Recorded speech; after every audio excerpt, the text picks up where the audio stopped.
होती है।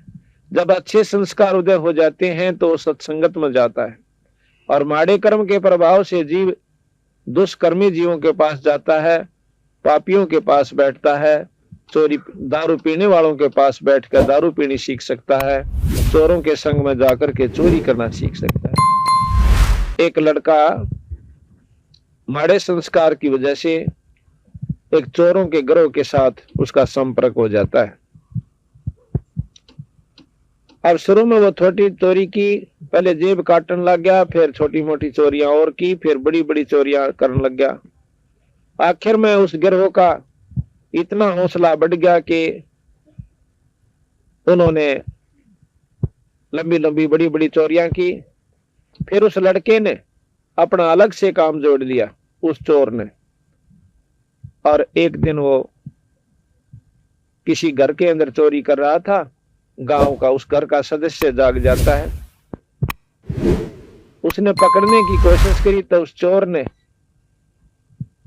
उस सदस्य के, घर के सदस्य के चक्कू मार दिया।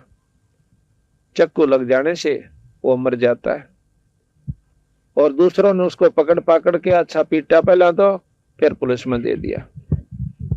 उस चोर की फांसी की सजा हो जाती है।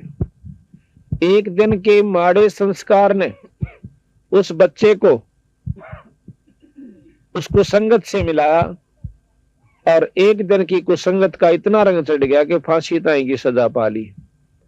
इसके विपरीत एक दिन का सत्संग में आने वाला व्यक्ति, एक दिन का सत्संग प्राप्त करने वाला व्यक्ति अपनी मुक्ति तक पा सकता है। तो संगत और कुसंगत में बहुत अंतर होता है। एक समय की बात है, अब सत्संग ये नहीं होता कि आदमी आवर सुनकर चला जाए। अगर आप परमात्मा के बारे में जानकारी चाहते हो तो परमात्मा के बारे में जो आज सत्संग में बताया जाएगा वो सत्य होगा।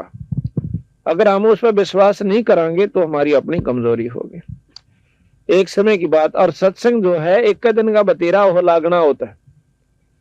जैसे आम भाषा में कहा ना भाई, गाम का ज्ञान का तो चमका ऐसा हो से थोड़े में लाग जाया करो, अल्लाह तो फिर नहीं लगता, चाहे सारी उम्र फिर तो चिकने। आपका जीवन बदल सकती है यह पुस्तक। अवश्य पढ़िए ज्ञान गंगा।